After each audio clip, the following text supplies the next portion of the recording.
ndio wanaenda, lakini tutakuwa na mfumo baadaye tutaomba pia. Amina. Tutakuwa na mfumo kidogo ili tusiondoke muda wote umeenda sana. Lakini tunaendelea pia na somo letu linaitwa misingi ya ushindi wa vita vya kiroho. Misingi ya ushindi wa vita vya kiroho. Tukiwa na msingi wa pili, neno la Mungu. Kutoka katika kipengele ambacho kinahusiana na namna gani neno la Mungu linageuka kuwa silaha. Tunalitumiaje silaha dhidi ya mashambulizi ya namna yote ya adui. Tumekaa sana kwenye neno kwa sababu hili ndio ambalo linaweza kutupa nguvu na kutupa maarifa hata jaribu linapokuja kwa namna ya akili, kwa namna ya moyo, mashambulizi ya moyo, basi jue tuna nafasi ya kuchukua, kwa sababu neno ndio linalokupa hekima ya kushinda vita. Asubuhi tulikuwa tunaangalia kwa maneno ya Mungu linatakasa, namna ambavyo linavyoendelea kutakasa tunaposhinda, linaendelea kutakasa na kutupa ushindi dhidi ya anguko na uasi pale tunaposhambuliwa na adui. Lakini sasa tutaangalia mbele kidogo, neno linaongoza njia ya Kristo. Neno linaongoza njia ya Kristo.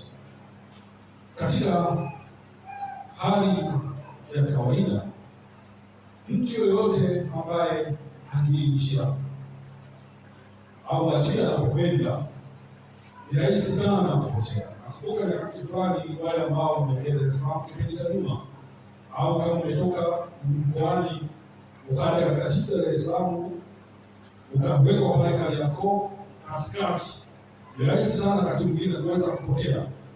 Kaenda unazunguka, unakwenda unashangaa, unakwenda unauliza, unaenda njia hiyo, lakini unarudi kwa sababu mchumi na mkwenda. Hata kadhalika pia katika hiyo vita vya kiroho, Shetani anatumia sana adui huyu, anatumia sana kuwachanganya watu pale ambapo wanakuwa hawajui nini cha kufanya au njia sahihi ya kupita. Mtu yoyote asiyejua wapi anakwenda na kwa nini yuko hapo, ni rahisi sana kuweza kupotea njia.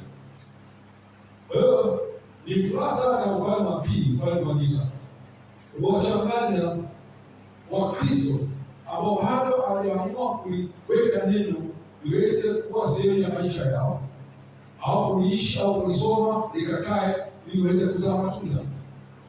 Yeye anatumia mbinu hiyo ya kuweza kwenda katika kila ufahamu, kuweza kuchanganya. Anapojua kwamba Kristo kachanganyikiwa, hajui nini ndio sahihi, nini sio sahihi, ni rahisi sana kumpotosha.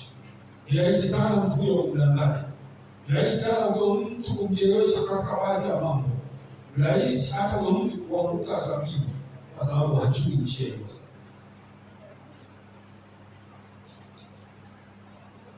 Kwa sasa nini anachokifanya? Adui anajaribu kuweka ufahamu, mchanganya ufahamu kiasi ambacho hata Kristo sasa anashika kushindwa kujua nini ni mapenzi ya Mungu na nini ni hisia zangu. Kwa Yesu asifiwe sana. Haya mapenzi ya Mungu, hizi ni tamaa nilizonazo za kwao.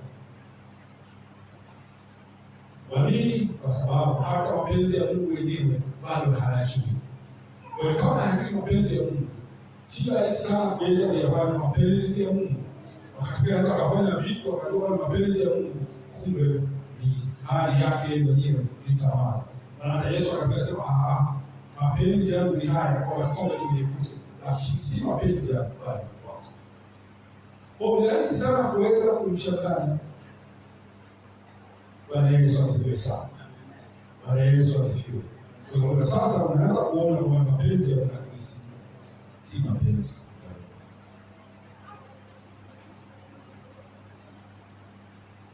tukishona neno la Mungu tunakuwa tulijui njia, na kama tulijui njia, rahisi pia atakuelewa. Kutokujua kuchanganua kati ya sauti ya Mungu na mawazo yetu na hisia zetu.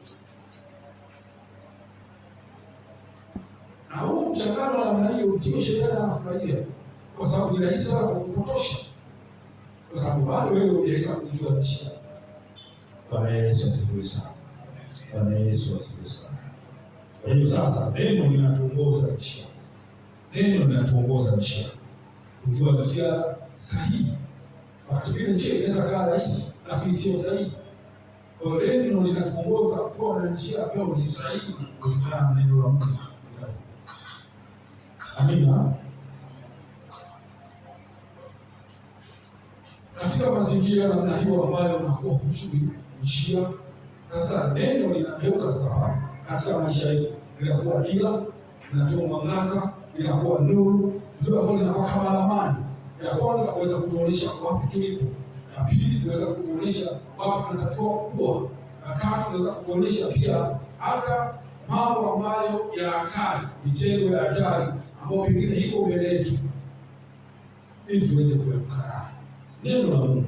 Neno pia la Mungu linatupa kutuonyesha mwisho. Neno la Mungu ndio linaweza kutupa.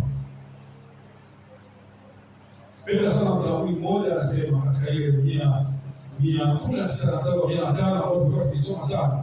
Neno lako ni taa ya miguu yangu na mwanga wa njia yangu. Neno lako ni taa. Katika andiko hili la Zaburi ya 119 na ule mstari wa 105 tunaona mambo mawili. Tunaona taa ya miguu yangu, lakini pia tunaona jambo lingine, mwanga wa njia yangu. Kwa hiyo katika maneno mawili yanaonyesha kwamba neno la Mungu linatoa mwangaza, linatoa dira, linatoa nuru katika hali na kutuonyesha njia katika nyakati za karibu na nyakati za mbele. Neno la Mungu. Katika mstari huu tunaona mambo mawili, taa ya miguu yangu na mwanga wa njia yangu. Neno ni taa ya miguu yangu. Kwa nini? Tumezungumza mara kadhaa kwamba wakati wa nyuma huko kipindi kile ambacho Israeli nyakati za zamani kulikuwa kuna taa na umeme. Kwa hiyo kulikuwa kuna taa za barabarani. Watu walikuwa wanatembea usiku, walikuwa wanatembea na kile kibatari ambacho kina mafuta. Bwana Yesu asifiwe sana. Kwa hiyo kile kibatari kilikuwa hakina uwezo wa kuona mbali. Kilikuwa kinaweza kuonyesha hapo karibu kwa sababu ni giza. Hiyo fikiria kwamba huko Morogoro ndani kwenye majarua na ndani kuna kabisa giza, au katikati ya usiku unatembea huwezi kuona mbele. Gari tu eneo hii mwanga wake kama kuna mwanga mkubwa sana huwezi kuona mbele, unaona sehemu. Kwa hiyo wakati huo walikuwa wakitembea na kibatari. Kilikuwa kinaweza kuona tu watu wachache. Kwa hiyo neno la Mungu ni taa ya miguu yako, kwa sababu inaweza kumulika sehemu za miguu za mbele kuweza kuona hatua inayofuata. Ndivyo ambavyo neno la Mungu lilivyo. Tunatuonyesha na mambo gani ambayo yanatokea. Mungu haachii kuweza kutuonyesha mambo ya miaka 5, miaka 10 kwa mara moja. Wakati mwingine Mungu anachukua hatua kutegemea neno lake kwa imani tuweze kuishi kwa imani. Bwana Yesu asifiwe sana. Neno la Mungu ni taa ya miguu yangu. Ni taa ya miguu yangu. Neno ni taa ya miguu yangu. Neno linatupa tu mwangaza wa leo, linatupa mwangaza wa kila siku. Kwa hiyo neno la Mungu linatuambia wakati tuweze kuonyesha ni dhambi hipi ambayo bado unaweza kusumbua unataka kuacha leo, sio kesho. Taa ya miguu yako.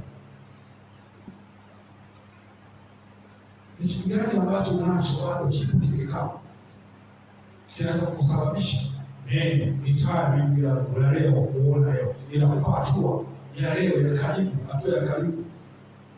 Kuonyesha kwamba mwanangu kuna eneo fulani katika mfumo wa maisha yako hauko sawa sawa. Ukiondoka leo hauwezi kuhisi ufalme wa mbinguni. Tupu leo sio kesho. Kwa hiyo sasa ni hatua inayochukua neno la Mungu. Hatua za karibu leo, hatua za leo. Kuna eneo haliko sawa. Kuna mtu hujakusamehe leo. Kuna mtu unaweka moyoni msamehe. Bwana Yesu asifiwe sana. Bwana Yesu asifiwe sana. Kwa hiyo taa ya miguu Injili inatupa hatua ya leo ya kuweza kutuonyesha na kuwa nuru ya kupita. Ni eneo gani ambalo kwako pengine unaona unatakiwa kufanya leo? Ni kipele katika maisha yako unaona ukiangalia au uko sasa? Ni eneo gani ukikagua ndani ya maisha yako bado unaitwa Mkristo kwa jina lililokufa, wewe bado si hai? Ni eneo gani? Ni eneo gani? Ni eneo gani ambapo unatakiwa usimame imara sasa? Umeanguka lakini bado ni eneo gani? Taa ya miguu yako, taa ya miguu yako, taa inatupa uamuzi wa kufanya katika eneo la Mungu. Bwana Yesu asifiwe sana. Bwana Yesu asifiwe. Wakati Ibrahim wote mnafahamu baba wa imani, soma katika sura ya 12 mtakapofanya unaona wakati Mungu anamwambia Ibrahim, toka wewe katika nchi ya baba yako na jamaa yako, utoke wewe katika nchi nitakayokuambia.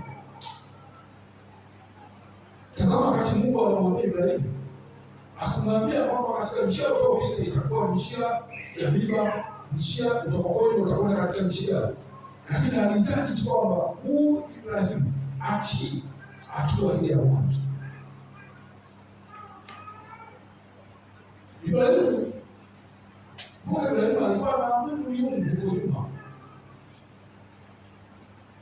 lakini aliposikia sauti ya Mungu ikimwambia kwamba toka wewe ujitenge bwana na baba yako na mama yako na toka katika nchi hiyo, pia nenda katika nchi hii nitakayokuambia mimi, nitakuonesha. Hakumwambia nitakupeleka katika nchi fulani. Ibrahim alitoka akaanza kutii. Bwana Yesu asifiwe sana.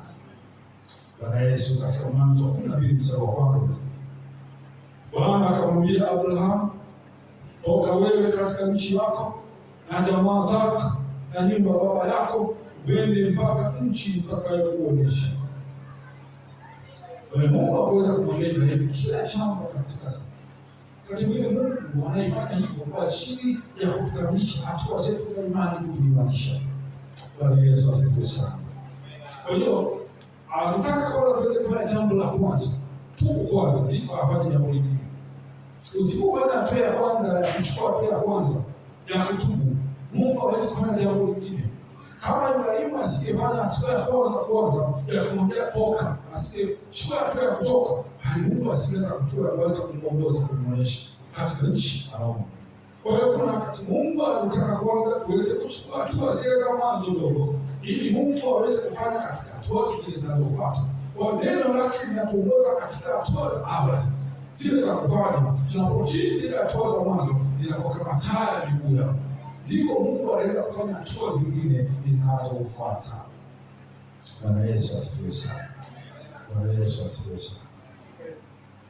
Mungu hawezi kufanya jambo wala kutuonyesha mambo mengine yanayofuata kama la kwanza hatujatii.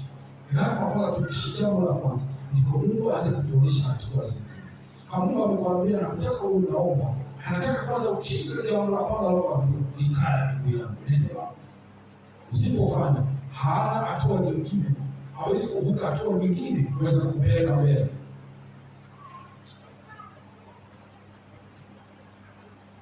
Kama mara nyingi tunasema kwa Mungu anazungumza na sisi katika nyakati mbalimbali.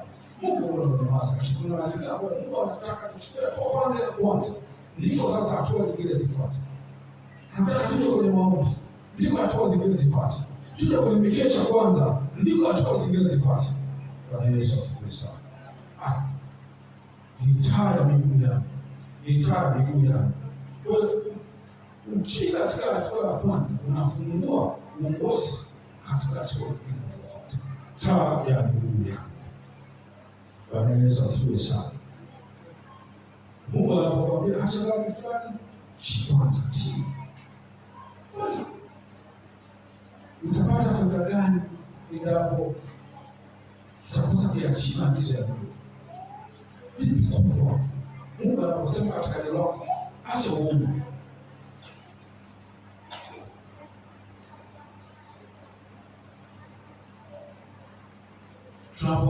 acha uongo. Mungu anaanza kutuonyesha, kutufikisha hatua nyingine ya kushika mkono. Kila mmoja na eneo lake ambalo amekamatwa. Angalia eneo gani ambalo hauko sawasawa ndani yako. Neno linasema acha, na fanya leo, sio kesho. Bwana Yesu asifiwe sana. Walikuwa uombe, hasa kuomba kwa uaminifu. Sasa anza kuomba, na unaweza kufunga, basi ufunge kwa uaminifu wote. Bwana Yesu asifiwe sana. Bwana Yesu asifiwe. Sasa kuna kwa uinjilisti, basi nenda kwa uaminifu. Anza ile hatua ya mwanzo. Utaona Mungu akitenda katika hatua zinazofuata. Leo sio kesho. Leo sio kesho. Leo sio kesho. Huwezi kupokea mwongozo wa mbele kama hatua ya mwanzo huwezi. Lakini pia neno ni mwanga wa njia. Ukisoma ile katika ile Zaburi ya 117 hata mwanga kwa maneno mawili pale. Neno ni taa ya miguu yangu na mwangaza wa njia yangu.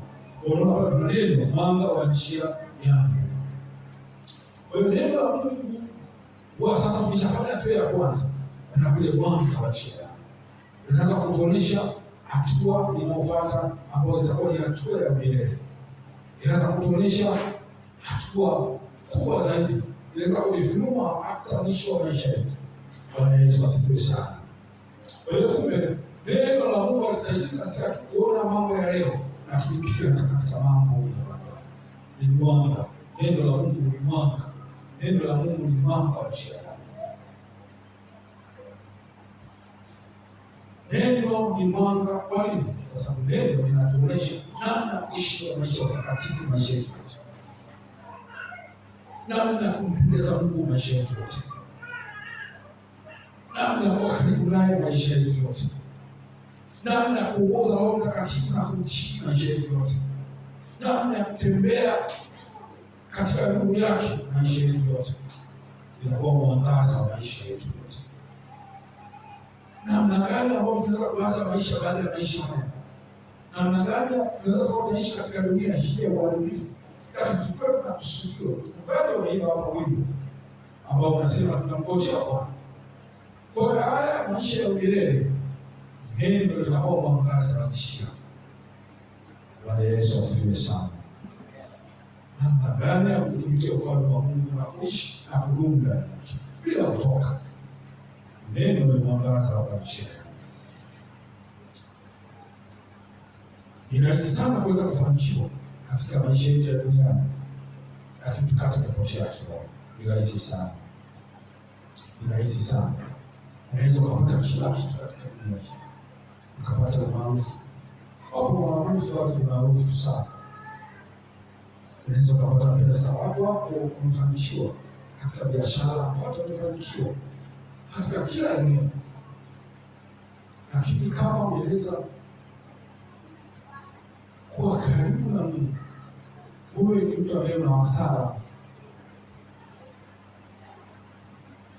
Yeye ukawa katika maisha ya kawaida ya Mungu, usibabu pia sio uishi katika maisha ya Mungu.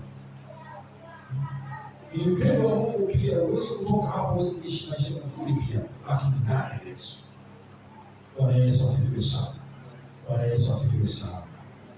Ndio sasa katika Mithali 14 mstari wa 12 anasema, iko njia ionekanayo kuwa sawa machoni pa mtu, lakini mwisho wake ni njia za mauti. Kwa hili ni onyo kubwa sana kwamba iko njia ionekana nzuri machoni pa watu, lakini mbele yake inakwenda mauti. Kwa hiyo neno dunia inaweza katuonyesha leo, inaweza katupa leo mwanzo akaona mzuri, lakini neno la Mungu linaweza kutuonyesha mwisho, linaweza kutuonyesha sasa na kuonyesha mwisho. Dunia inaweza kutuonyesha vitu ambavyo vinatamani kwa leo kwa udanganyifu, lakini pasipo neno la Mungu ndani yako huwezi kuona mwisho. Kwa hiyo njia ionekanayo kuwa sawa machoni pa mtu, lakini mwisho wake ni njia ya mauti. Si kila jambo linapokuwa furaha ya muda leo linatokana na Mungu. Bwana Yesu asifiwe sana. Si kila jambo chema. Kwa hiyo neno la Mungu linafunua na kutuonesha mwisho. Bwana Yesu asifiwe sana. Bwana Yesu asifiwe. Sababu hapa tunakwenda tuende kwa kifupi tu ili tuweze kupata nafasi pia ya kuomba. Kwa hiyo sasa hatuwezi kufurahia tu jambo tunaliona, lazima pia tuweze kuuliza neno la Mungu ni mwangaza kisha. Jambo hili liko sawasawa na Mungu anavyotaka. Ndio imetia liko sawasawa inakwenda na neno la Mungu. Liko sawasawa na neno la Mungu katika njia tunapita na njia yetu kila siku. Neno ni mwangaza. Neno linaweza kuonyesha mbele. Dunia inakuonyesha hapa mwanzo tu. Haiwezi kuonyesha mbele. Iko njia inaonekanayo sawa machoni pa mtu na mwisho njia ya maisha. Neno linaweza kuonyesha kwamba usipopita katika njia hii mwisho wake ni mauti. Bwana Yesu asifiwe sana. Bwana Yesu asifiwe sana. Bila neno mtu huongozwa na hisia. Bila neno mtu anaongozwa na hisia. Bila neno mtu anaongozwa na hisia. Hisia ni sehemu za maisha ya mwanadamu, zimeumbiwa ndani yetu. Mwanadamu yeyote aliumbwa pamoja na hisia, sipo kama sehemu ya zile mambo ya fahamu hisia. Lakini hisia hazipaswi kuwa ndio kiongozi mkuu wa maamuzi ya maisha yetu. Neno ndio linapaswa kuwa sehemu ya maisha yetu. Unakuta wakati mwingine unakuta mtu kafanya maamuzi fulani, lakini anakuwa ninahisi hivi, ninafikiri hivi.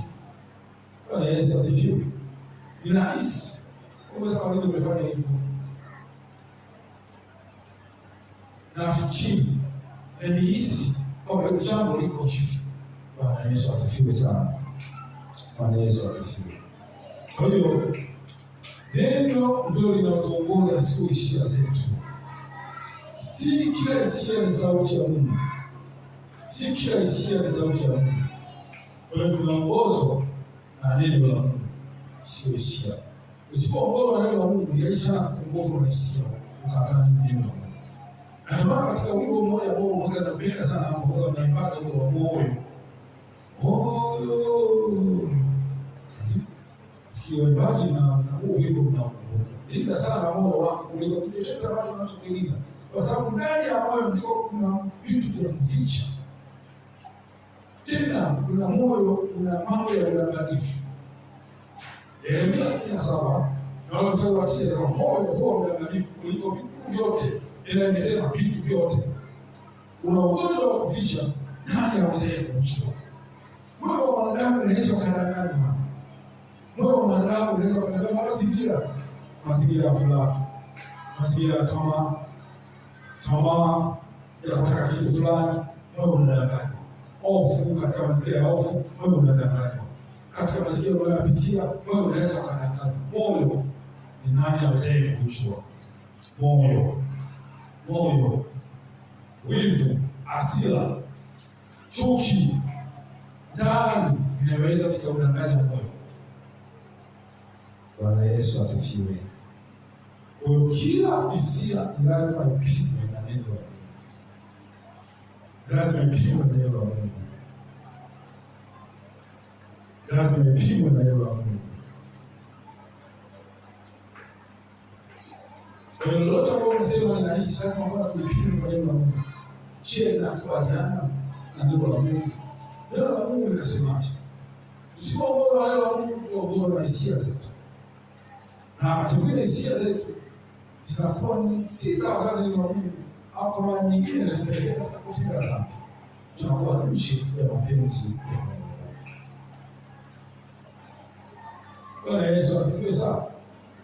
Sio kuona mtu mwingine anasema kwa kweli ninahisi niko sahihi, hata ulikuwa ni wewe. Kutoka usamehe huyu mtu kwa sababu ile yeye alonitendea ni sahihi kabisa. Hata dunia nikiambia nitakwambia ni sahihi, mimi mtamsamehe kwa namna aliyoniumiza.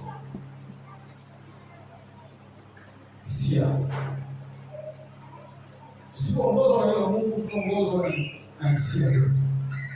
Neno la Mungu linasemaje? Samehe, si ndivyo? samehe. Nikishaja kwa wingi ndani, naanza kama maji chemchemi ya uzima inakanda neno la Mungu linatokota. Bwana Yesu asifiwe sana. Bwana Yesu asifiwe. Bwana Yesu asifiwe. Mathayo 6:14, mkisamehe watu makosa yao na Baba yenu wa mbinguni atawasamehe. Bwana Yesu asifiwe.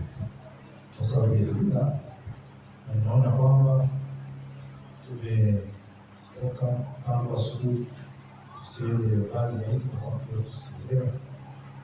Ukija hapo tutapata nafasi ya kuendelea. Amina. Lengo pia tuweze kuelewa. Tunatumia nafasi sasa kuomba. Tunaomba huko. Tunatumia nafasi sasa ya kuomba. Tuweze kuomba.